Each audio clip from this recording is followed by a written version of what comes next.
Sir अगर कोई आलसी स्टूडेंट है और उसको पढ़ाई का मन नहीं कर रहा है तो उसके लिए कोई हैक है? सबसे पहले तो बच्चे को इंटरेस्ट होना ज़रूरी है। आपको उसमें पहले इंटरेस्ट लाना पड़ेगा कि हाँ, और आपको उसका लाइफ का एक गोल भी बताना पड़ेगा कि आपका गोल क्या है। आपने एक बात कही कि आपको लीडर क्वालिटीज़ आपको समझ में आई, तो क्या क्वालिटीज़ थी? तो लीडर क्वालिटी में सबसे पहले होता है कि आपको अपनी टीम को साथ में लेके चलना है। दूसरा होता है रिजल्ट ओरिएंटेड होना ज़रूरी है। तो 2013 से लेकर अभी तक जितने भी कॉमर्स के स्टूडेंट्स थे वो सब फर्स्ट क्लास पास हुए हैं आपको।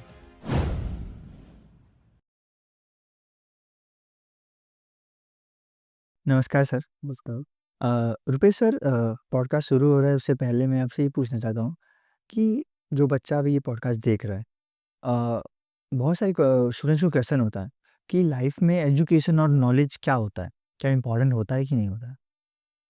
तो बेसिकली मैं खुद भी एक इकोनॉमिक्स का स्टूडेंट रह चुका हूँ और अभी आज के टाइम में मैं प्रोफेसर भी इकोनॉमिक्स का ही हूँ। तो मेरा मानना है कि बिना एजुकेशन, बिना नॉलेज के आप लाइफ सर्वाइव नहीं कर सकते। क्यों? क्योंकि आप बिना इकोनॉमिक्स में डेवलपमेंट, हुँ। या आप सोच सकते हैं एक फैमिली है, अगर उस फैमिली के अंदर एक भी बच्चा अगर एजुकेटेड है तो उसकी पूरी फैमिली सेटल हो जाती है। और उसका आने वाली पीढ़ी में भी यही होता है कि हाँ, एजुकेशन की इंपॉर्टेंस क्या है। तो बिना एजुकेशन का आप लाइफ में अगर सक्सेस होने की सोचते हो तो बहुत डिफिकल्ट होता है। ओके।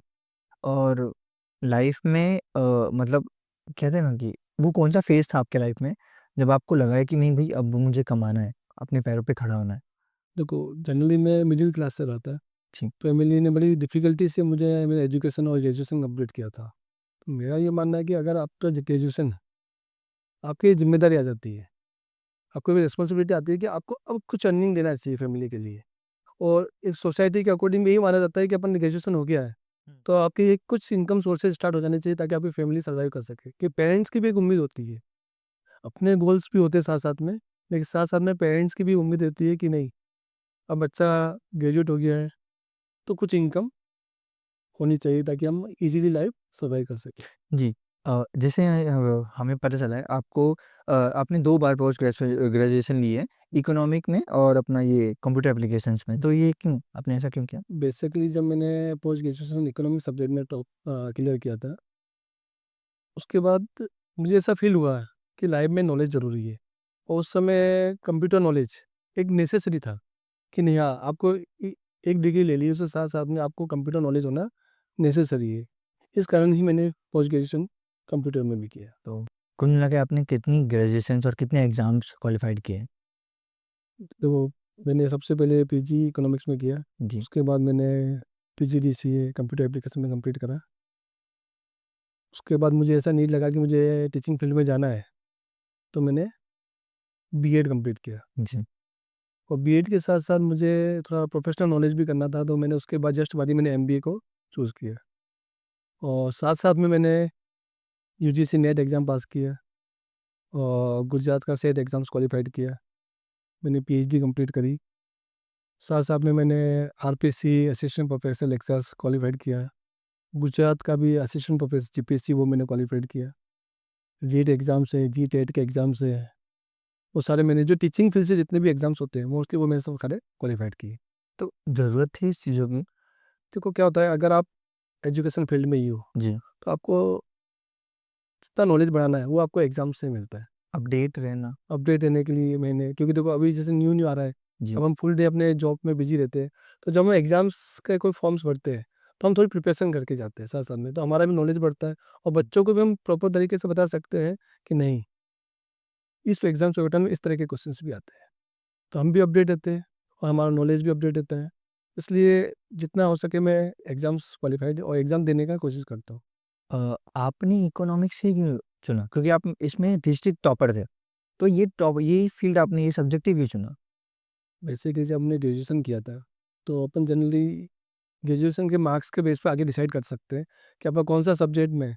तो मेरे जब 11th में था तो मेरे एक गुरुजी थे, वो इकोनॉमिक्स बहुत अच्छा पढ़ाते थे।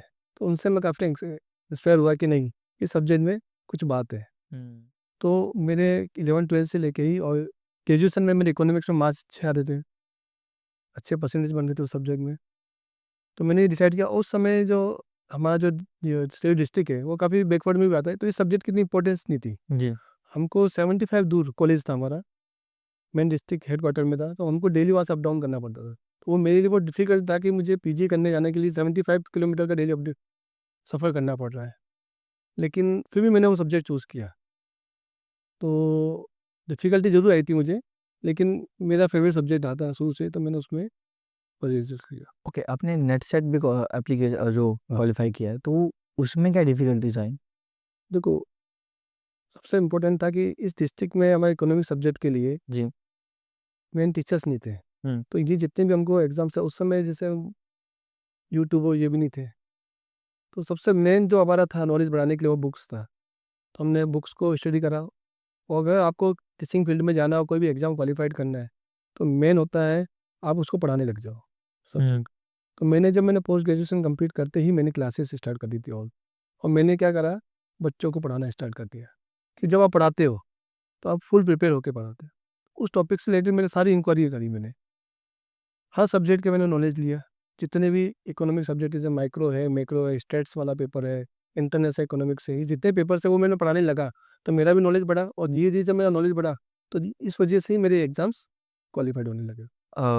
रुपेश सर, अभी मैं नॉलेज की बात करता हूँ आपसे, क्योंकि अब अगर आपने नेट सेट क्वालिफ़ाई किया है, तो उसका नॉलेज आपको होगा अच्छा खासा। जी। तो अगर कोई स्टूडेंट है जो नहीं क्वालिफ़ाई हो रहा है उसका, या फिर बहुत प्रॉब्लम्स हो रही हैं, तो कैसे घर बैठे अपनी चीज़ों को प्रिपेयर कर सकता है ऑनलाइन कोर्सेज़ करके? क्योंकि आजकल कोर्स बहुत सस्ते पड़ रहे हैं। जी। तो या फिर वो कैसे क्वालिफ़ाई कर सकता है, या फिर कैसे वो अपनी तैयारी कर सकता है? जनरली क्या होता है, अब अगर आप अभी क्या हो गया, बच्चे स्टूडेंट्स ऑनलाइन क्लासेस पे ज़्यादा फ़ोकस करते हैं। जी सर। तो मेरा ये मानना है कि सारा नॉलेज बुक्स में है। हुँ। अगर आप प्रॉपर तरीके से 11th स्टैंडर्ड से लेके पीजी लेवल तक, अगर आप उसको अच्छी तरह बुक्स स्टडी कर लो, तो आपको इस जिस फील्ड में भी हो आप, उस फील्ड से सारे एग्ज़ाम्स क्लियर हो जाएँगे। यहाँ तक क्या हुआ, आप आरएएस, यूपीएससी की प्रिपरेशन भी कर रहे हो, हुँ। तो भी आप क्वालिफ़ाइड कर सकते हो। आपको बुक का नॉलेज, बुक में से ज़्यादा आप कवर करो कोर्सेज़। हुँ। ऑनलाइन क्लासेस में ये रहता है कि बच्चा अगर वो ऑनलाइन पे जाता है, उसमें टाइम भी ज़्यादा जाता है और लेंदी हो जाता है। और बच्चे क्या अलग-अलग कभी यूट्यूब पे कुछ लेक्चर्स देख रहे हैं, कभी कोई क्लासेस ले लिए, तो वो सब अपना-अपना आइडिया देते हैं, नो आइडिया है ना, वो बेस्ट रहता है, लेकिन कन्फ्यूज़न ज़्यादा हो जाता है। तो सर वो जो लैंग्वेज होती है बुक की, वो थोड़ी अलग पड़ जाती है। मैंने भी बहुत बार देखा है कि वो लैंग्वेज समझ में नहीं आती है। तो उसके लिए कोई सॉल्यूशन है? देखो, उसके लिए सॉल्यूशन ये रहता है कि अगर आपको कुछ चैप्टर्स में डिफ़िकल्टी आ रही है, तो उस सब्जेक्ट के जो प्रॉपर टीचर्स होगा, आप उससे डायरेक्ट मिलके उससे नॉलेज ले सकते हो, वो आपके लिए बेस्ट रहेगा। लेकिन अगर आप ज़्यादातर यूट्यूब या इसमें या ऑनलाइन लेक्चर्स में फँसते हो, तो डिफ़िकल्टी रहती है। तो मेरा मानना ये है कि आप बुक लो और डायरेक्ट टीचर से मिलो, उससे डाउट सॉल्यूशन करो, तो जल्दी आपके एग्ज़ाम क्वालिफाइड रहेंगे। ओके। मुझे आपसे ये पूछना है, अगर नेट सेट का प्रिपरेशन करना है, तो जो सब्जेक्ट्स होते हैं, उसे कैसे वो डिवाइड करें? अगर 1 ईयर मेरे पास है, ओके, और नेक्स्ट ईयर ही मेरा एग्ज़ाम है, तो मैं कैसे सब्जेक्ट को डिवाइड करूँ और कैसे पढ़ाई करूँ? कोई आप बता सकते हैं टाइम टेबल? देखो, सबसे बेस्ट इसमें इसमें नेट सेट में मेन आपके 2 पेपर्स होते हैं अभी फ़िलहाल। एक हुँ। जनरल नॉलेज का होता है, और एक आपका मेन जो पेपर है आपका सब्जेक्ट, जैसे इकोनॉमिक्स मेरा सब्जेक्ट है, तो वो पे। ओके, तो आप जैसे दिन में 8 आवर्स की स्टडी इनफ होती है। ठीक है सर। आप मॉर्निंग में 2 आवर्स आप जनरल नॉलेज को दीजिए। जैसे कि? जैसे आप मेंटल एबिलिटी के लिए क्वेश्चंस आते हैं ना, कम्युनिकेशन से रिलेटेड क्वेश्चंस आते हैं, तो आप उसको 2 आवर्स डेली के दीजिए और उसको डेली रूटीन में रखो। और दूसरा क्या, स्टूडेंट्स क्या करें, जैसे आज एक टॉपिक पढ़ा है, कि आगे से आगे पढ़ते जाते हैं, तो हुँ। पुराना टॉपिक आप भूल जाते हो। उसके लिए सॉल्यूशन कुछ है सर? उसका सॉल्यूशन ये है कि आज जो आपने पढ़ा, कि जब आप कल वापस रिवाइज़ और कोई नया टॉपिक ले, उससे पहले वो पुराना टॉपिक रिवाइज़ करो। हुँ। और ये शेड्यूल आपका 15 डेज़ तक तो चलना चाहिए। जब भी आप पढ़ने बैठ रहे हो, तो आप ये मत करो कि कल का टॉपिक छोड़ दिया, नहीं, पहले वो पढ़ो, फिर आप आने आने लगे। तो 3 या 4 दिन बाद आपके ऐसा हो जाएगा कि पुराने टॉपिक आप बिना देखे बोलना शुरू कर दोगे, अरे ये तो मुझे आता है। तो वो आपकी स्पीड भी बढ़ जाएगी, आपकी हुँ। मेमोरी में भी आपको जल्दी कैचअप होगा, है ना? तो उसी पैटर्न से अगर आप पढ़ोगे, कि पुराना पढ़ते जा रहे हो, साथ में आगे का भी पढ़ रहे हो, तो ही आपका क्वालिफ़ाइड होता है। ओके। और जनरली मेरे केस में ये हुआ कि मैंने हमेशा शुरू से हमने पढ़ाना स्टार्ट कर दिया था। तो टीचिंग के हिसाब से क्या हो रहा था उसमें, वो मुझे टच में आ रहा, इसलिए जल्दी क्वालिफ़ाइड हो गए थे। सर, अगर कोई आलसी स्टूडेंट है और उसको पढ़ाई का मन नहीं कर रहा है, तो उसके लिए कोई हैक है? वो क्या करे मतलब? देखो, मेन तो ये है कि सबसे पहले तो बच्चे को इंटरेस्ट होना ज़रूरी है। हुँ, आपको इसमें पहले इंटरेस्ट लाना पड़ेगा कि हाँ, और उसका एक आपको उसका लाइफ़ का एक गोल भी बताना पड़ेगा कि आपका गोल क्या है और आपको किस फ़ील्ड में इंटरेस्ट है। हुँ, क्योंकि अगर आप, जैसे आपने कहावत सुनी होगी, घोड़े को पानी के पास ले जा सकते हैं लेकिन उसको मजबूर नहीं करेगा पानी पीने के लिए। जी, वही चीज़ है, आपको उसको थोड़ा इंटरेस्ट लाओ, उस सब्जेक्ट के प्रति इंटरेस्ट होना चाहिए, है ना? और उसका गोल क्या है, वो उसको पहले डिसाइड करो। उसके बाद आप उसको उसको पढ़ना में कैसी स्टाइल पसंद है। उसको ऐसा तो नहीं लगता कि कंटिन्यू 2-2 3-3 घंटे क्लास लेते तो वो थोड़ा बोर फ़ील करेगा। हुँ, तो उसकी 15 मिनट्स की क्लासेस लो, उसको घूमते-फिरते पढ़ाओ। चलो आज अपनी टॉपिक करते हैं, फिर उससे बातें करते-करते उसको पढ़ाओगे, तो उसका डेली उसको इंटरेस्ट भी आ जाएगा और सक्सेस भी होगा। फिर प्रेशराइज़ नहीं करना चाहिए उसपे कि पढ़ना ही है, आज का टॉपिक आज ही कंप्लीट करने की ज़रूरत नहीं है, हम 2-3 दिन में कंप्लीट कर सकते हैं। तो जब जब वो धीरे-धीरे कंप्लीट करेगा तो, और जब उसको समझ में आएगा, बच्चा तभी भागता है जब उसको समझ में नहीं आ रहा टॉपिक। हुँ, वो बोला ये हार्ड है, फिर उसको दिमाग से लगेगा हार्ड नहीं है। हुँ, उसको पहले ईज़ी-ईज़ी टॉपिक्स कराओ, उसकी सुनते-फिरते पढ़ाओ। उसका टेस्ट भी ऐसे लो कि उसको पता नहीं चलना चाहिए मेरा टेस्ट हो रहा है। अब उससे बातों-बातों में टेस्ट ले लो। ये अच्छा इसका आंसर क्या था? ये टॉपिक पढ़ा है मैं भूल गया है बताना यार। अगर एज़ ए टीचर जब उसको दोस्त की तरह पढ़ाएगा, तो डेफ़िनेटली उसको इंटरेस्ट भी आएगा और वो क्वालिफ़ाइड भी करेगा। सर यहाँ पे एक प्रॉब्लम है। एक बच्चा अपना इंटरेस्ट कैसे निकाल सकता है? अगर मुझे जानना है कि मैं किस फ़ील्ड में बेस्ट हूँ और मेरा इंटरेस्ट कहाँ पे है और मुझे पता ही नहीं चल रहा कि मेरा इंटरेस्ट कहाँ पे है, तो वो कैसे निकाले अपना इंटरेस्ट? देखो, अगर खुद भी स्टूडेंट अगर वो अपना गोल डिसाइड नहीं कर पा रहा है, तो उसके सबसे ज़्यादा इम्पोर्टेंट रोल रहेगा उनके पेरेंट्स का। हुँ, राइट सर। अगर वो अपने पेरेंट्स से पहले बात करें, बच्चे क्या करते हैं कि 10 जगह अपने फ्रेंड्स क्या कर रहे हैं वो ज़्यादा सोचते हैं। जी। लेकिन अगर वो अपने पेरेंट्स के पास जाए और उनके पास प्रॉपर 1 घंटा 2 घंटे बैठे, तो उसको अपने आप पता चलेगा कि मुझे लाइफ में क्या करना है। सबसे बेस्ट उनके पेरेंट्स बता सकते हैं कि बच्चे का इंटरेस्ट किसमें है, कि उसने उसको बचपन से देखा होता है। हुँ, और दूसरा उसके स्कूल टीचर्स से आप गाइडेंस ले सकता है बच्चा, प्लस उसके पेरेंट्स से। उसके बाद ही बच्चा अपना गोल डिसाइड कर सकता है इजीली। तो किस फील्ड में जाना है, प्रॉपर तरीके से ये 2 पर्सन आपको गाइड कर सकते हैं। ओके। सर नेक्स्ट क्वेश्चन है आरआईएससी क्लासेस जब आपने शुरुआत की थी इसकी, तो आपने क्या सोचा था? आपको क्लासेस क्यों खोलना था?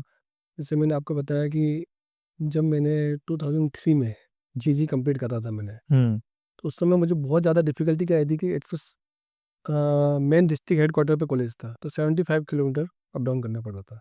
हर दिन? हर दिन का 75 किलोमीटर था। वो मेरे लिए बहुत डिफ़िकल्ट था। दूसरा कि कोई टीचर नहीं था हमारे पास। ना हमारे विलेजेस में था, एरिया में था, ना सिटी डिस्ट्रिक्ट में था। जो मुश्किल से जैसे 5 पेपर्स थे उसमें 1 टीचर हमको पढ़ाता था पाँचों पेपर। हुँ, तो मुझे ऐसा लगा कि यहाँ टीचर्स की नीड है। फिर जब मैं इस एरिया में आया, मिराब रोड के एरिया में, वहाँ पर कोई भी इकोनॉमिक्स पढ़ा नहीं रहा था उस समय। तो मैंने बड़ी रीज़नेबल फ़ीस में बच्चों के लिए, ताकि बच्चों को इकोनॉमिक्स फील्ड में इंटरेस्ट भी आए, तो मैंने अपनी क्लासेस स्टार्ट करी हुँ, और बच्चों को मैंने गाइड किया कि कैसे प्रिपरेशन करनी है। उसके बाद काफ़ी पॉजिटिव रिजल्ट आया, बच्चे अच्छे मार्क्स से पास होने लगे और अब उनमें अधिकतर बच्चे इकोनॉमिक्स सब्जेक्ट लेने लगे। एक तो डिस्टेंस ज़्यादा था, तो बच्चे ले नहीं रहे थे। तो इससे मैं थोड़ा मोटिव हुआ और दूसरा मेरा खुद का भी रीज़न ये था कि मैं खुद भी चाहता था कि मुझे नॉलेज बढ़े। ये दोनों रीज़न से मैंने खुद की ऑन क्लासेस स्टार्ट करी। ओके। सर मतलब स्टार्टिंग में कितने बच्चे आए थे आपके पास? देखो, स्टार्टिंग मैंने किया था तो मैंने 1 स्टूडेंट से स्टार्ट किया था। जी और फीस? मैंने कंप्लीट ईयर की ₹500 ली थी। मुझे यही पूछना था सर, क्योंकि जब हम आपसे मिले, आपने कहा कि हाँ, मैं 500 लेता हूँ जी, जी। पूरे ईयर का जी। और हम जहाँ से आते हैं मुंबई से, वहाँ पर 500 एक सब्जेक्ट का 1 दिन का होता है। जी, जी।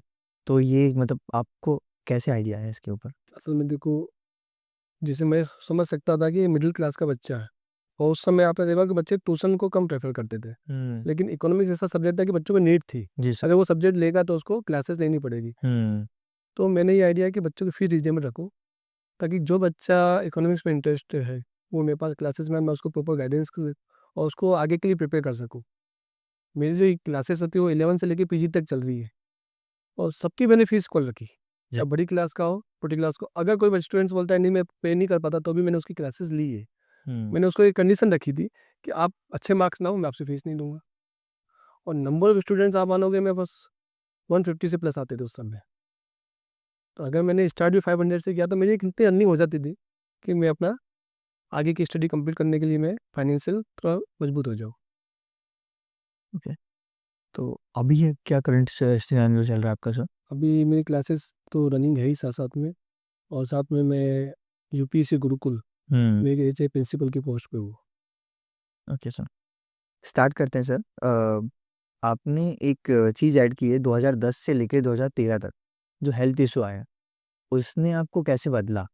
क्योंकि कहते हैं ना कि 3 साल बहुत बड़ा टाइम था जी। और आपने इतनी सारी एजुकेशन, हर एक एजुकेशन में आपने डिग्री ली है, आपने वो एग्ज़ाम दिया है, तो वो 3 साल कैसे बीते? और आप क्या समझाना चाहते हैं आजकल के यूथ को? वो मेरी लाइफ़ का सबसे डिफ़िकल्ट टाइम था, हुँ, कि मुझे हेल्थ इश्यूज़ काफ़ी ज़्यादा थे, और उस समय ये था कि मैं उस चीज़ से बाहर आने की बहुत कोशिश कर रहा था। जी सर। तो पर्सनली सबसे पहले मेरे ध्यान आया कि मुझे कुछ ऐसा न्यू कोर्स करना चाहिए जो मेरे लिए डिफ़िकल्ट हो। अगर मैं कोर्स करूँगा तो मैं हेल्थ की तरफ ध्यान कम जाएगा। तो मैंने उस समय ही एमबीए का डिसाइड किया कि मुझे एमबीए करना चाहिए, कि अब अगर मैं थोड़ा नया फ़ील्ड लूँगा तो उसमें मैं पढ़ाई में ध्यान दूँगा तो मैं हेल्थ पे कम ध्यान देगा। क्योंकि जिस तरह का मैं हेल्थ इश्यूज़ चल रहा था, मुझे डॉक्टर ने भी एडवाइस दी थी कि आप अपना लाइफ़ को थोड़ा चेंजेस करो। क्या मैं फुल डे क्लासेस ले रहा था, स्ट्रेस काफ़ी था।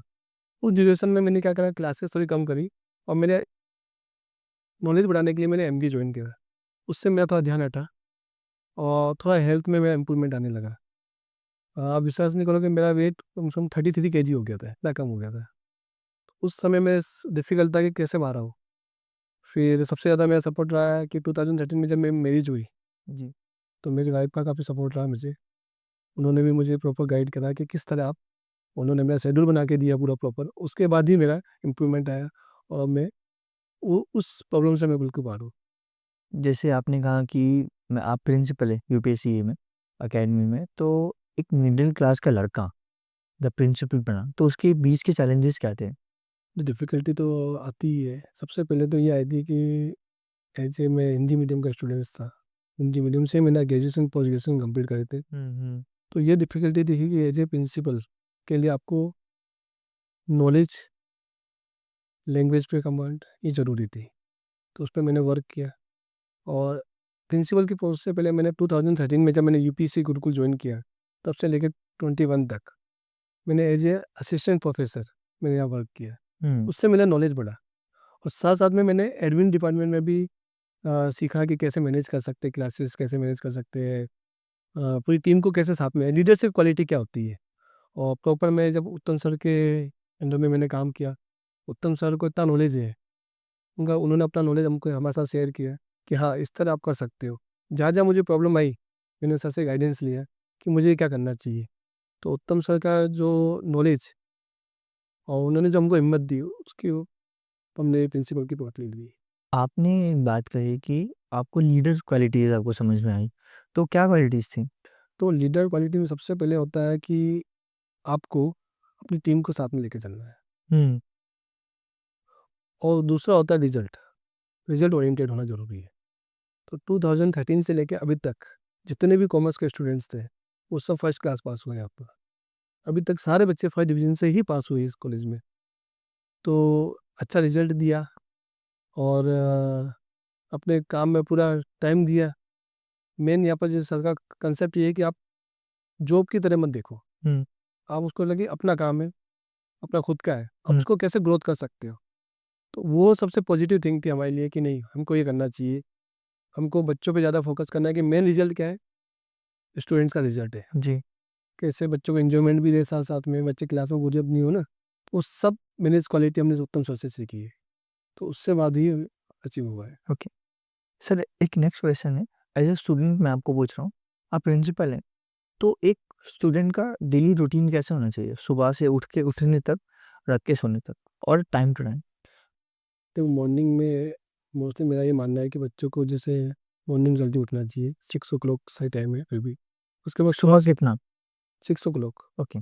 उसके बाद थोड़ा-सा टाइम अपने हेल्थ को देना चाहिए।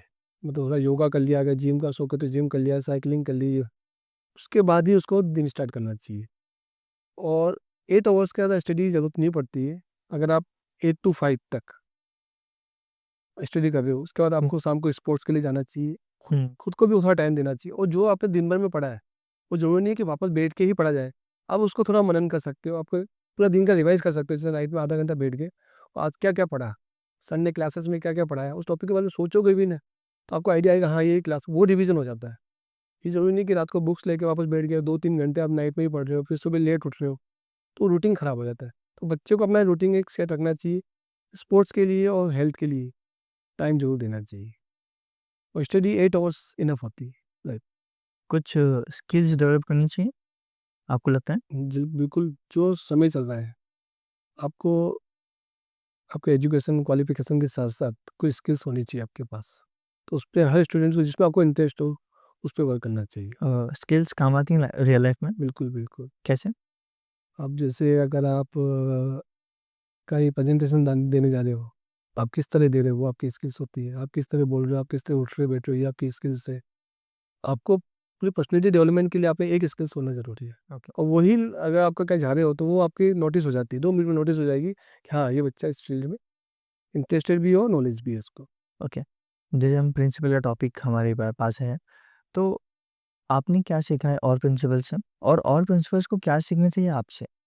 बेसिकली मैं काफ़ी स्कूल्स के और कॉलेज के प्रिंसिपल से मिलता हूँ, और कुछ न कुछ मुझे सीखने को मिलता है। सबसे पहले मैंने उनसे उनकी डिसिप्लिन वाली लाइफ़, हुँ, उनकी लाइफ़ पूरी डिसिप्लिन की थी, उनके बारे में मैंने जानने की कोशिश करी, वो कैसे मैनेज करते हैं। जी सर। और जो मुझसे सीनियर्स हैं, हुँ, मैं उनसे मिलता हूँ, उनसे पूछता हूँ। अगर मुझे कोई प्रॉब्लम आती है तो भी मैं उनसे सीखने के लिए जाता हूँ कि हुँ, हाँ, इस समय हमको क्या डिसीज़न लेना चाहिए। तो सबसे मेन मैंने सीखा कि डिसिप्लिन लाइफ़ होनी चाहिए। प्रिंसिपल को तो एटलीस्ट बिल्कुल डिसिप्लिन लाइफ़ से ही काम करना चाहिए, और नॉलेज, आपको नॉलेज बढ़ाना पड़ेगा। अगर आप ये सोचोगे नहीं अब मैं प्रिंसिपल बन गया, अब मैं आगे की पढ़ाई नहीं करूँ, मैं अपना नॉलेज नहीं बढ़ाऊँगा, तो आप पीछे रह जाओगे। तो कंटिन्यू आपको नॉलेज पे वर्क करना पड़ेगा। ओके। जैसे आपने कहा कि आप यूपीएससी में प्रिंसिपल हैं, तो साथ में आप सब्जेक्ट्स भी पढ़ाते हैं, ठीक है? जी। तो हमने स्टूडेंट्स को बात किया है, तो आप बहुत फ्रेंडली हैं, तो मतलब स्टूडेंट्स के साथ फ्रेंडली होना सही है कि नहीं है? जी, एक टीचर को? नहीं देखो, अभी एज़ ए प्रिंसिपल मेरा पोस्ट है, लेकिन अगर कॉलेज स्टूडेंट्स को अगर आप पढ़ाने जा रहे हो, हुँ, तो आपका एनवायरनमेंट थोड़ा-सा फ्रेंडली रखना ज़रूरी हो जाता है कि हाँ, बच्चों को किस चीज़ में इंटरेस्ट है, उनको कैसा अच्छा लगता है पढ़ने में, है ना? और आप कॉलेज लेवल के जो स्टूडेंट्स होते हैं, वो ज़्यादा क्लासेस अटेंड नहीं करते हैं। हुँ, अगर आप ऐसा एनवायरनमेंट करो, नहीं, इस सर की क्लास में मज़ा आता है, और अपन को एन्जॉय के साथ-साथ बच्चों को ये भी है कि उस सब्जेक्ट का उन्हें नॉलेज होना चाहिए। तो मेरा ये आइडिया रहता है कि जब भी मैं क्लास में जाऊँ, हुँ, मैं कभी भी ना अपने हाथ में बुक रखता हूँ, ना बच्चों को कोई नोट्स या बुक देता हूँ। पहले पूरा कंप्लीट टॉपिक बोर्ड पे एक्सप्लेन करता हूँ, पूरा कंप्लीट। बच्चों को बोलता हूँ, आप बैठ के सुनो बस, आपको नोट्स की ज़रूरत नहीं है, बुक की ज़रूरत नहीं है, नोट्स मैं अवेलेबल करा दूँगा, आप सिर्फ हुँ, सुनो। हुँ, और जब मेरा लेक्चर्स खत्म हो रहा है, उसके बाद मैं बच्चों से क्वेश्चन आंसर्स करता हूँ कि आपको क्या समझ में आया? हुँ, तो वो इनफ हो जाता है, उससे बच्चों को इंटरेस्ट भी आता है कि वो क्लास में ध्यान दें, लास्ट में सर हमसे पूछेंगे भी। और जिसने एक तो बच्चों में कॉम्पिटिशन करवा दिया कि एक आंसर ये देगा, एक आंसर ये देगा, फिर हम आपको ये प्राइज़ेज़ देंगे। इस तरह का एनवायरनमेंट रखते हैं। हुँ, और कई बार हम क्या करते हैं कि बच्चों को टॉपिक्स दे देते हैं कि आप ये टॉपिक लो, आपको कल प्रिपेयर करके आना है। एक स्टूडेंट्स पढ़ाएगा, दूसरे स्टूडेंट उससे क्वेश्चन आंसर करेंगे। तो इस तरह से हम इंटरेस्ट क्लास में रखते हैं ताकि बच्चा रेगुलर क्लासेस अटेंड करे। ओके। सर एक छोटा और क्वेश्चन ऐड करना था इसी सब्जेक्ट के ऊपर कि जैसे हमने सुना है कि आप यूनिक वे में पढ़ाते हैं, तो क्या आप 5 मिनट में कोई एक टॉपिक आराम से यूनिक में समझा सकते हैं? कोई भी एक टॉपिक? जी, बिल्कुल। जी, हुँ, एक इकोनॉमिक्स का टॉपिक है, जी, प्राइस डिस्क्रिमिनेशन, ओके। हिंदी में कह सकता हूँ कीमत विभेद। हुँ, तो आप एक मोनोपोली फर्म हो, ओके, और आपका कंट्रोल है पूरे मार्केट पे, कि मोनोपोली हो, आपके अलावा कोई मार्केट में वो प्रोडक्ट सेल नहीं कर रहा है, ठीक है ना? तो आप प्राइस डिस्क्रिमिनेशन कैसे कर सकते हो? किस तरह से आप अलग-अलग कस्टमर से अलग-अलग प्राइस ले सकते हो? हुँ, तो सिंपल सी है, अगर कोई पर्सन को ज़्यादा नीड है, हुँ, तो आप उसका प्राइस ज़्यादा लोगे, जी, और जिसको नीड कम है, उसकी प्राइस कम करोगे। कम करेंगे, जी। तो इसको हम लेंगे इलास्टिसिटी ऑफ डिमांड में। अगर इलास्टिसिटी ऑफ डिमांड लेस है, हुँ, मतलब उसको गुड्स की ज़्यादा नीड है, तो आप उससे प्राइस ज़्यादा लोगे। और इलास्टिसिटी ऑफ डिमांड मोर है, मीन्स उसको डिमांड कम है, कम, उसके लिए वो लग्ज़री गुड्स है, तो उसकी प्राइस आप उसके कम कर देते हो। मोनोपोली फर्म इस 2 कंडीशन में प्राइस डिस्क्रिमिनेशन कर सकता है। लेस इलास्टिक में प्राइस हाई रखेगा, और मोर इलास्टिक में प्राइस कम रखेगा, तो ये प्राइस डिस्क्रिमिनेशन हो गया। तो इस तरह आप प्राइस डिस्क्रिमिनेशन कर सकते हैं मोनोपोली फॉर। हुँ। तो ये टॉपिक ये है, अगर आपको समझ में आया तो बता सकते हो। जी। एक यूनिक वे में प्रैक्टिकली आपने समझाया, ओके। अ, मुझे आपसे पूछना है कि जो आपने इतना सारा नॉलेज लिया है अलग-अलग फ़ील्ड से, क्या ये यूपीसीए में मैनेजमेंट में काम आता है? बिल्कुल काम आता है। कैसे?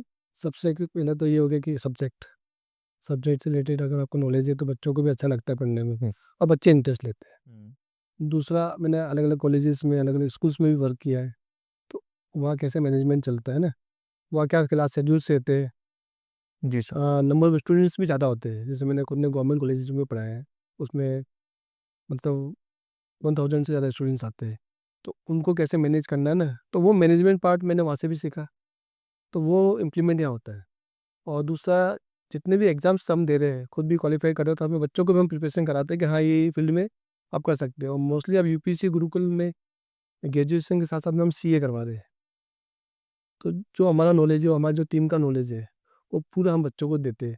तो वो किस तरह प्रेजेंट करना है बच्चों के आगे, और उनका क्या गोल होना चाहिए, कैसे अचीव कर सकते हैं, वो हमको हमारे खुद के नॉलेज के साथ ही काम आ रहा है। ओके। ये जो सीए टॉपिक है, मैंने सुना है कि ये बहुत पॉकेट फ्रेंडली है। सच में? बिल्कुल। कैसे? अगर आफ्टर 12th आप सीए में रजिस्टर हो सकते हो, हुँ। ठीक है। सीए ऐसा प्रोफेशनल है कि बच्चे अगर थोड़ा डर जाते हैं कि मुझे यहाँ से क्लासेस लेनी चाहिए, वहाँ जाना चाहिए, ट्यूशन जाना चाहिए, कोचिंग सेंटर से जाना चाहिए, ये नीड नहीं है। अगर आप ग्रेजुएशन प्रॉपर तरीके से कर रहे हो, कि बिल्कुल कोर्स उसका सिमिलर है, जो ग्रेजुएशन का कोर्स है वही सीए में कोर्स है, तो आप उसको ग्रेजुएशन के कोर्स का प्रॉपर तरीके से करिए, और साथ साथ में आप सीए का एग्जाम से फाइट कर सकते हो ना, तो आप डेफिनेटली क्वालिफाई करोगे। अलग से कोई जो आईसीए की जो नॉर्म्स में जो फीस आ रही है, रजिस्ट्रेशन फीस है, उसके अलावा मेरा मानना है कि आपको आगे कोई खर्चा नहीं होना चाहिए। अगर आप प्रॉपर तरीके से बीकॉम भी कर रहे हो, उस उन्हीं बुक्स को प्रॉपर पढ़ रहे हो, तो आपका सीए क्वालिफाइड हो जाएगा। ओके। मैं आपको एक सिचुएशन देता हूँ, ओके। आप प्रैक्टिकली सोचिए कि एक स्टूडेंट है जो क्रैक नहीं कर पाया, हुँ। ओके। आपके एकेडमी के हैं और एक स्टूडेंट है जो क्रैक कर चुके हैं, ठीक है। उनको एक अच्छे मार्क्स आए हैं और प्लेसमेंट भी उनकी लग जाएगी। तो आप दोनों को कैसे ट्रीट करते हैं और कैसा करना चाहिए? एक जो फेल हो चुके हैं और एक जो पास हो चुके हैं और अच्छे मार्क्स हैं। देखो, जो क्वालिफाइड कर चुके हैं एग्ज़ाम्स, हुँ। उनको किस तरह उन्होंने एग्ज़ाम्स क्वालिफाइड किया है, हम क्या करते हैं, जो बच्चे क्वालिफाइड हो गए और जो बच्चे अभी रह गए, उनको भी हम बुलाते हैं साथ में। हम एक मीटिंग करते हैं, हुँ। और एक-दूसरे से हम डिस्कस करते हैं कि आपकी क्या वीकनेस है, और जो क्वालिफाइड हुए उन्होंने पेपर कैसे अटेंड किया, वो एग्ज़ाम्स कैसे पास किया है, उससे रिलेटेड वो अपना नॉलेज बच्चों के साथ शेयर करते हैं।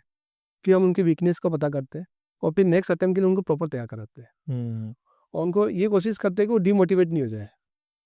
उसके लिए हम क्या करते हैं, 2 या 3 दिन हमारा एक काउंसलिंग सेशन भी रहता है बच्चों के साथ में, और उनकी पेपर्स जो उन्होंने ऑलरेडी दे चुके हैं, वही पेपर हम उनको वापस सॉल्व करवाते हैं।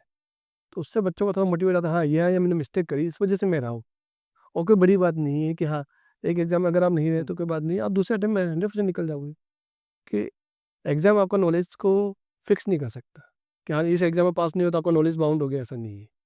आपका नॉलेज है, बस वो होगा, वो टाइम आपके लिए अच्छा नहीं था। आप अपने नॉलेज को आप प्रेज़ेंट नहीं कर पाए। हुँ। तो वो समय निकल जाएगा, वापस आप नेक्स्ट एग्ज़ाम दोगे, हो सकता है वो टाइम आपका हो। हुँ। आप अपने जो नॉलेज है वो पूरा प्रॉपर उसमें लिख सकते हो। तो बच्चों को हमको मोटिवेट करना पड़ता है, मीटिंग करनी पड़ती है, पेरेंट्स के साथ भी हम बात करते हैं, और प्रॉपर गाइडेंस के साथ दूसरा एग्ज़ाम दिलाते हैं, और मोस्टली वो क्वालिफाइड कर ही देता है। ओके। हमने हर एक टॉपिक अपना क्लियर कर लिया है, देख लिया है। एक लास्ट टॉपिक बच रहा है, यूपीसीए, गुरुकुल। तो आप थोड़ा बता सकते हैं कि अभी करंट सिनेरियो में क्या हो रहा है यूपीसीए में? देखो, यूपीसीए में एक एक ऐसा इंस्टीट्यूट है ये, जहाँ पर जो सीए से रिलेटेड जो डिफ़िकल्टीज़ आती है बच्चों जी। को, जैसे बच्चा चाहता है कि मैं ग्रेजुएशन भी करूँ 12th के बाद, मुझे सीए भी करना है, सीएस करना चाहता हूँ, मुझे आर्टिकलशिप भी करनी है जब मैं इंटर के एग्ज़ाम्स क्वालिफ़ाइड कर दूँगा। तो वो सारा कंप्लीट पैकेज आपको यूपीएससी गुरुकुल में मिल रहा है। तो बच्चा जब यहाँ आता है, तो उसको ये मालूम है कि मुझे प्रॉपर क्लास टाइमिंग मिल रहा है, साथ-साथ में मुझे अच्छे टीचरों का गाइडेंस मिल रहा है, प्लस मुझे अपनी हेल्थ के लिए भी टाइम मिल रहा है। योगा के लिए टाइम मिल रहा है बच्चों को, फूड का टाइमिंग मिल रहा है, स्पोर्ट्स के लिए टाइमिंग मिल रहा है। तो बच्चों को जो डिफ़िकल्टीज़ होती है, जैसे मोहत्तम सर ने कितनी डिफ़िकल्टी के साथ जब उन्होंने ग्रेजुएशन यहाँ से कंप्लीट किया था अब्रोड से, तो वो खुद मुंबई गए थे सीए करने के लिए, और उनको बोला, वो बताते हैं कि फुल डे मुझे आधा तो टाइम मेरे ट्रैवलिंग में जाता था। हुँ। नाइट में 11 बजे घर पहुँचते थे, वापस सुबह मुझे 6 बजे निकलना पड़ता था। तो वो सारी डिफ़िकल्टी का सॉल्यूशन अब उत्तम सर ने यहाँ पर एक बच्चों के लिए करा है कि बच्चा आराम से अपनी स्टडी कंप्लीट करे, एक ही जी प्लेस पे वो आर्टिकलशिप करे, ग्रेजुएशन करे और सीए की डिग्री कंप्लीट करे। फ्यूचर क्या है? देखो सीए प्रोफ़ेशन का भी? देखो सीए वर्ड हुँ, तो एक खुद ही एक इतना इनफ वर्ड है हुँ, कि ब्राइट फ्यूचर है, और साथ में अगर आपने सीए के साथ में अगर आपका नाम उत्तम सर के साथ जुड़ता है, तो डेफ़िनिटली सक्सेस तो है ही। ओके। अगर मैं प्लेसमेंट का पूछूँ, तो गुरुकुल से प्लेसमेंट्स कितनी हैं? देखो ग्रुप कितनी कंपनीज़ के साथ टाइप है? देखो अपने कम से कम 100 प्लस कंपनी के साथ टाइप है सर का। हुँ, और प्लेसमेंट के लिए ये होता है कि अगर यूपीएससी का अगर आपके साथ बच्चे का ब्रांड है, तो डेफ़िनिटली आप किसी भी कंपनी में जाओगे, तो आपका सिलेक्शन 100% होता है। ओके। हमने देखा है कि यहाँ पे एक अलग एजुकेशन सिस्टम है, ठीक है? तो आप क्या कहना चाहेंगे जो अभी इंडिया में एजुकेशन सिस्टम चल रही है, उसके बारे में कुछ कहना चाहेंगे आप? ये अभी जैसे रिसेंटली कॉलेज लेवल पे इन्होंने न्यू एजुकेशन पॉलिसी पास करी है, उस पॉलिसी में काफ़ी इम्प्लीमेंट हुए हैं, उसको भी हम फॉलो करते हैं। हुँ, साथ साथ में हमने यहाँ पर जो है, आपने हमारे लोगों का वर्ड देखा होगा, डिस्कवर ट्रू लर्निंग, हुँ, कि बच्चों को हमको ये नहीं करना है कि आपको रटाना नहीं है। आपने आज एग्जाम पास कर दिया ये इनफ नहीं है, आपको पूरा नॉलेज होना चाहिए उस सब्जेक्ट से रिलेटेड, उस फील्ड से रिलेटेड। फॉर एग्जाम्पल आपने देखा आर्टिकलशिप है, तो आर्टिकलशिप में हम लोग क्या करवाते हैं बच्चों को, ये नहीं कि आपको ऑडिट हो जहाँ से काम सिखा रहे हैं ना, उनको बच्चों को जिस फील्ड में इंटरेस्ट है उससे रिलेटेड हम थीसिस वर्क कराते हैं। आप थोड़ा सही से समझ सकते हैं सर? जैसे बच्चे आप आर्टिकलशिप में करते हैं तो जी। मोस्टली अलग जगह क्या करेंगे बच्चे, सिर्फ उनको पूरे दिन ऑडिट का काम, कलर का काम ये सिखाया जाता है, लेकिन हमारे यहाँ कंसेप्ट अलग है। हम बच्चे से पहले पूछते हैं कि आपको किस फील्ड में इंटरेस्ट है, उस फील्ड से रिलेटेड उसको वर्क देते हैं। उसको पहले उस फील्ड से रिलेटेड उसको रिसर्च वर्क देंगे कि आपको इसमें रिसर्च करो, उसमें आप पूरा नॉलेज गेन करो। हम उसको एक ऐसे नहीं बना सकते कि आपको सिर्फ आपको इनकम टैक्स की फाइल बननी है। जब वो उसका सीए कंप्लीट होगा, तो उसका कंप्लीट नॉलेज होना चाहिए। वो किसी भी कंपनी में जाएगा तो एज ए एडवाइजरी बोर्ड में ज्वाइन करेगा। इस तरह का हम नॉलेज देना चाहते हैं बच्चों को। एक क्वेश्चन इसमें बहुत अच्छा बैठ रहा है कि यूपीसीए गुरुकुल, तो ये जो गुरुकुल वर्ड है, मुझे इसके लिए पूछना है कि जो ट्रेडिशनल एजुकेशन है और जो अभी के टाइम पे है था ना ट्रेडिशनल और ये कहते हैं ना डिजिटल, ये जो एजुकेशन है इसके बारे में आप बताना चाहेंगे? क्योंकि अभी आप ट्रेडिशनल पढ़ा रहे हैं, जी, जी। तो डिजिटल में और ट्रेडिशनल में क्या फ़र्क होता है? देखो आज मॉडर्न टेक्नोलॉजी के साथ चलना भी ज़रूरी है। जी। तो हमने दोनों का कॉम्बिनेशन साथ में रखा है हुँ, कि हुँ। बच्चा देखो अभी क्या कर रहा है कि बच्चा बाहर जा रहा है पढ़ने के लिए। कहीं न कहीं किसी इंस्टीट्यूट पे या किसी कोचिंग सेंटर में बाहर जाता है, तो उसको बस उसको ये ध्यान है मुझे पढ़ना है। तो जो उसके संस्कार होते हैं, वो उसको नहीं मिल पाते। इवनिंग में वो फ्रेंड्स के साथ घूमता है, जी सर। तो उसका वो टाइम वेस्ट हो रहा है, हेल्थ को ध्यान नहीं दे पा रहा है। अपने पेरेंट्स से, मेन होते हैं पेरेंट्स को, जब वो बच्चा बाहर जाता है, तो उनका पेरेंट्स से लगाव भी दूर हो जाता है। हुँ, तो हमने यहाँ पे एक कंसेप्ट ये है कि सबसे पहले तो उनके पेरेंट्स से वो टच रहे। डेली हम उनके पेरेंट्स से बात करवाते हैं बच्चों को ना, प्लस जितने भी राजस्थान के और भारत के जो भी फेस्टिवल्स होते हैं, वो हम यहाँ सेलिब्रेट करते हैं, ताकि एक गुरुकुल वाला एनवायरनमेंट रहे, बच्चा अपने संस्कारों के साथ में रहे। ऐसे नहीं हो कि जो मॉडर्न टेक्नोलॉजी के साथ में रह रह के अपने संस्कार भूल जाए। हुँ। तो हम दोनों का कॉम्बिनेशन साथ में रख रहे हैं बच्चों का। सारे फेस्टिवल्स, सारे सब टाइप के फूड्स बच्चों को अवेलेबल करा रहे हैं, और क्लासेस में भी हम ये कोशिश करते हैं कि बच्चा जब क्लासेस में आता है, तो नहीं है उसको पढ़ना तो है ही, इस साथ-साथ में अपने संस्कार भी रखने हैं बच्चों को, और क्लास में एक डिसिप्लिन का एनवायरनमेंट रखना है। क्लास के बाद भी उसको डिसिप्लिन का एनवायरनमेंट। ओके। मैं ट्रिक्स की बात करना चाहता हूँ आपसे। आप अपने टाइम में आपने इतने सारे एजुकेशन फील्ड में अलग-अलग चीज़ें किया है, तो ट्रिक्स क्या थी पढ़ाई करने की? देखो, पढ़ाई तो सब अच्छा करते ही बच्चे, लेकिन जी। आप एग्ज़ाम का जो पेपर्स होता है उसको कैसे कलेक्ट करते हो? ओके। फॉर एग्ज़ाम्पल मैंने जब जीसेट का मैंने एग्ज़ाम था वो गुजरात से था। हुँ, गुजरात है ना? तो मोस्टली क्या गुजरात में वहाँ की लैंग्वेज गुजराती है, हुँ, हुँ। तो उसमें 100 क्वेश्चंस गुजराती मीडियम के आते हैं। ओके। मतलब आप विश्वास करोगे कि 3 आवर्स थे और 300 क्वेश्चन थे, यानी 180 मिनट्स में आपको 300 क्वेश्चंस करने हैं। उसमें से 100 क्वेश्चंस आपके आउट ऑफ लैंग्वेज से, और वो भी मैंने फर्स्ट टाइम में ही क्रैक कर दिया भाई। तो जब मैं वो एग्ज़ाम देने गया था, तो मुझे ये आइडिया था कि वो गुजराती में पेपर आएगा, वो मेरे लिए डिफ़िकल्ट होगा, और वही ऐसा फ़ील्ड है जो गुजरात के स्टूडेंट्स ईज़िली पास कर देंगे। 200 क्वेश्चंस मेरे सब्जेक्ट के थे, तो मैंने प्लानिंग करी कि जो 200 क्वेश्चंस है उसको मैं जल्दी से जल्दी पूरा करूँ, और जो गुजराती जो मीडियम के क्वेश्चंस हैं, उसमें एटलीस्ट मैं पासिंग मार्क्स लाऊँ। तो अपने सब्जेक्ट में अच्छी कमांड होनी चाहिए, हुँ। उसका नॉलेज पूरा होना चाहिए और बाहर से क्वेश्चन आते हैं तो उसकी प्लानिंग पूरी होनी चाहिए आपके पास में, तो उसको कैसे अटेंड करते हैं। देखो, पढ़ाई सब अच्छी तरह कर रहे हैं बच्चे, अच्छे टीचर्स के साथ करते हैं, लेकिन एग्ज़ाम का जो प्रेशर होता है, वह आपको पहले रिलैक्स रहना है कि हाँ, पेपर आपका है, आप ईज़िली क्रैक कर सकते हो, एक मन में कॉन्फिडेंस होना चाहिए। हुँ। प्लानिंग करो, कितनी देर में कौन-सा क्वेश्चन अटेम्प्ट करना है, ये अगर प्लानिंग के साथ करते हो, तो आप डेफ़िनिटली क्रैक कर दो। ओके। मैं इन्हीं से इंसिडेंट की बात करना चाहता हूँ आपसे कि लाइफ में कोई ऐसा इंसिडेंट हुआ है जहाँ पे आप हार चुके हैं? बिकॉज़ हमारा पॉडकास्ट थी जो हारे हुए बच्चे हैं, उनको फिर से मोटिवेट करना है। तो कोई ऐसा इंसिडेंट हुआ है जिससे आप निकले हुए हैं फिर से? बिल्कुल, जैसे पोस्ट ग्रेजुएशन के बाद मेरा मन था कि और आगे पढ़ाई करें और कुछ समय ऐसा था कि घर की फाइनेंस कंडीशन भी ठीक नहीं थी। तो उस समय मुझे ऐसा लगा कि नहीं यार, अब मेरी पढ़ाई रुक जाएगी, अब मुझे दिन भर काम ही करना है और कहने का जॉब करना है। तो वहाँ मैं डिमोटिवेट हुआ था और मैंने काफ़ी जॉब्स करे। मैं अलग-अलग फैक्ट्रीज़ में, कंपनीज़ में काम करने के लिए जाता था। वहाँ मुझे सैलरी ज़्यादा नहीं मिलती थी, लेकिन वहाँ मैं डिमोटिवेट होता था कि मैंने इतना पोस्ट ग्रेजुएशन कर लिया, इतना नॉलेज है, उसके बाद भी मुझे अच्छी सैलरी क्यों नहीं मिल रही? तो वो मेरा ऐसा था, डिमोटिवेट हुआ था, लेकिन और कुछ एग्ज़ाम्स कंटिन्यू क्लियर भी नहीं हो पा रहे थे मुझसे। इसका रीज़न ये था कि मैं अपने फ़ील्ड से अलग काम कर रहा था। जब आपका फ़ील्ड चेंज हो गया है, तो प्रॉब्लम आती है। तो मैंने थोड़ा-सा ये कहा कि नहीं, जो मेरा फ़ील्ड है उस पे मैं वर्क करूँ और थोड़ा-सा रिलैक्स करा। जब आपको ऐसा लगता है ना अनसक्सेस हो रहे हो आप कंटिन्यू, तो थोड़ी रिलैक्स करो, बैठो, अपने आप को समय दो, अपनी स्ट्रेंथ को पहचानो। देखो, टाइम है वो तो निकल ही जाएगा। अगर आप अनसक्सेस हो रहे हो, आप डिमोटिवेट हो रहे हो, तो वो समय भी निकल जाएगा। हुँ। उस समय में आपको सँभलना है और सबसे पहले अपने साथ में कौन है, आपके पेरेंट्स हैं, उनकी तरफ देखना है, उनके साथ बैठना है और वो समय निकालने के बाद आपको वापस क्या करना है, कमबैक करना है और डेफ़िनेटली फिर उस समय मैं सक्सेस हो गया था। सर, हमारी पॉडकास्ट का एक पार्ट होता है जिसमें हम स्टूडेंट्स से क्वेश्चन लेते हैं और आपसे पूछते हैं। तो स्टार्ट करते हैं सर। सो पहला क्वेश्चन ये है सर कि अ, एक मैम पूछ रहे हैं कोई गर्ल है कि सर मुझे प्रॉब्लम हो रही है एजुकेशन के लिए और मैं बहुत गरीब घर से हूँ, तो आप हमारी हेल्प कैसे कर सकते हैं? मुझे सीए क्रैक करना है। जी, बिल्कुल। देखो, एज़ ए प्रिंसिपल और यूपीएससी का जो कांसेप्ट है, उसके अकॉर्डिंग मैं बताना चाहूँगा कि अगर कोई स्टूडेंट्स है, वो रियल में पढ़ना चाहता है, जी। तो यहाँ पर स्कॉलरशिप का प्रोग्राम्स रहता है बच्चों के लिए। अगर उसको 12th में अच्छे परसेंटेज आ रहे हैं और वो सीए फील्ड में इंटरेस्टेड है, तो हम उसको मौका देते हैं कि आप पढ़ो। हुँ। अब अगर आप फीस नहीं दे रहे हो, कोई बात नहीं। आपको ये है कि इस जो सीए फाउंडेशन का फर्स्ट स्टेप होता है, आप उसमें अच्छे मार्क्स लाओ, रैंकिंग करो, हम आगे की जो फीस होगी हम आपको स्कॉलरशिप देंगे ना। तो पूरा फाइनेंशियल सपोर्ट कॉलेज की तरफ से रहता है। ओके। दूसरा क्वेश्चन ये है 12th पास हो चुका हूँ और सीए के लिए जाना है, पर पता नहीं है कितना पैसा लगेगा। देखो, सबसे मेन जो आपको 12th पास होने के बाद है, वो आपको आईसीएआई में जो रजिस्ट्रेशन लगा करना पड़ता है, वो फीस लगती है, हुँ। तो नियर 10,000 के आसपास रहती है।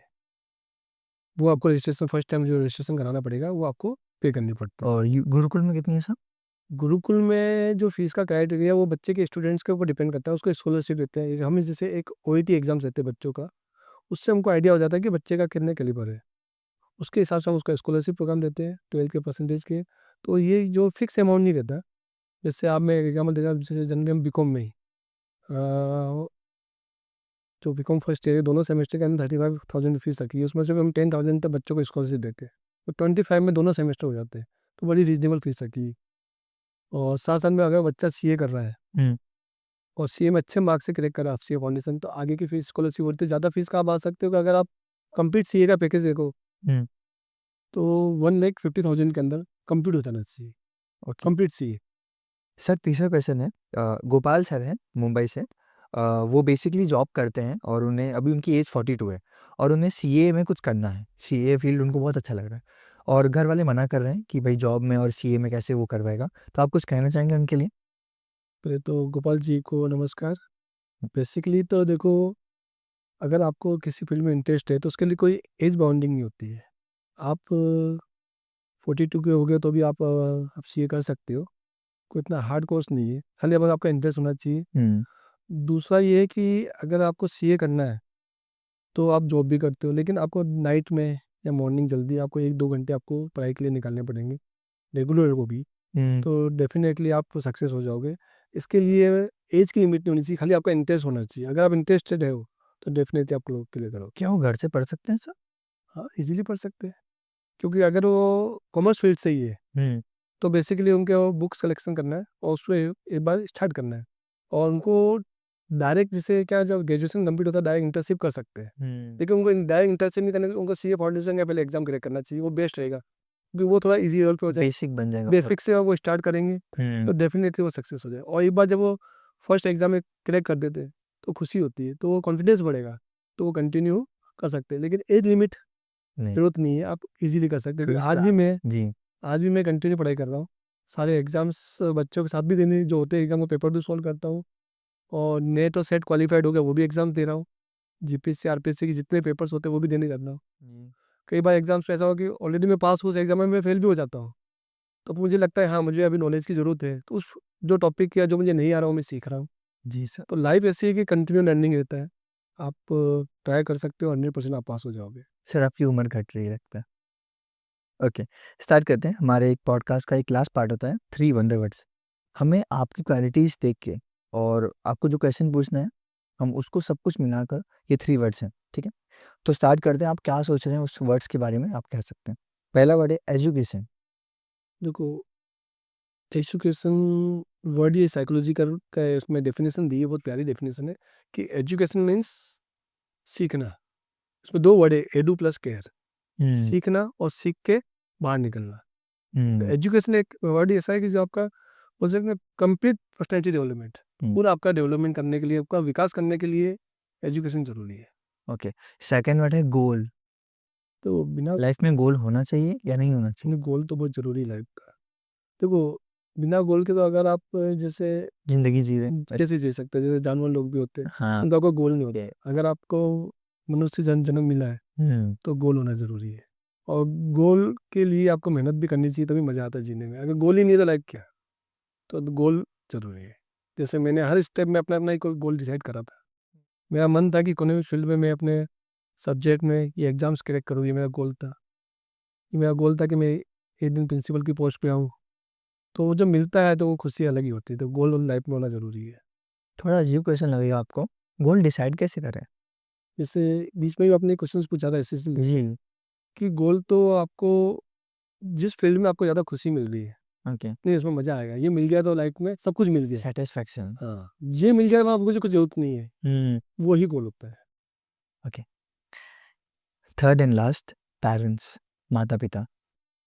देखो, पेरेंट्स जिनकी इम्पोर्टेंस मेरा मानना है कि अपन जब अपनी लाइफ में रहते हैं, जी, तो लाइफ में ऐसे ना बिजी हो जाते हैं कि अपने पेरेंट्स पे ध्यान नहीं दे पाते हैं, और उनकी जो कमी है वो उनके जाने के बाद होती है।